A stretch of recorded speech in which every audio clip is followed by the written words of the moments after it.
जादुई कुआं गद्य रूप में। शांतिपुर नाम का एक छोटा सा गांव था, जहां हर शाम बच्चे गांव की सबसे बुजुर्ग महिला दादी से कहानियां सुनने आया करते थे। दादी की कहानियां हमेशा रहस्यमयी और दिलचस्प होती थी, लेकिन एक दिन उन्होंने एक ऐसी कहानी सुनाई जिसने सबका ध्यान खींच लिया।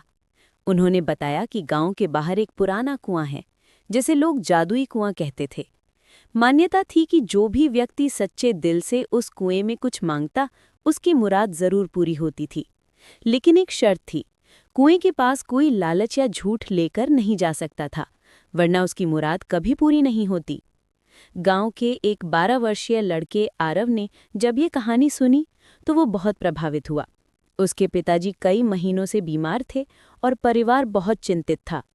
उसी रात आरव ने निश्चय किया कि वो अगले दिन अकेले उस जादुई कुएं की तलाश में जाएगा।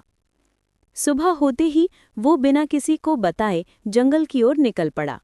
रास्ता कठिन था, लेकिन आरव ने हिम्मत नहीं हारी।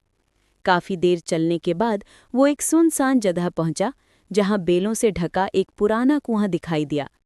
कुएं की ईंटें काली थीं और वो बेहद रहस्यमयी लग रहा था। आरव डरते डरते कुएं के पास गया और आंखें बंद करके मन से प्रार्थना करने लगा। उसने कहा, हे जादुई कुएं, अगर तुम सच में जादुई हो तो मेरे पापा की तबीयत ठीक कर दो। मैं और कुछ नहीं चाहता, बस उनका ठीक हो जाना ही मेरी सबसे बड़ी खुशी है। जैसे ही उसने ये कहा, कुएं से हल्की नीली रोशनी निकलने लगी और एक ठंडी हवा बहने लगी। आरव थोड़ी देर वहां बैठा रहा और फिर चुपचाप घर लौट आया। अगले ही दिन गांव के अस्पताल से खबर आई कि आरव के पिताजी की तबीयत अचानक बहुत बेहतर हो गई है। डॉक्टर भी हैरान थे, क्योंकि मेडिकल रिपोर्ट्स में कोई सुधार की उम्मीद नहीं थी। दादी ने जब ये सुना तो उनकी आंखों में आंसू आ गए।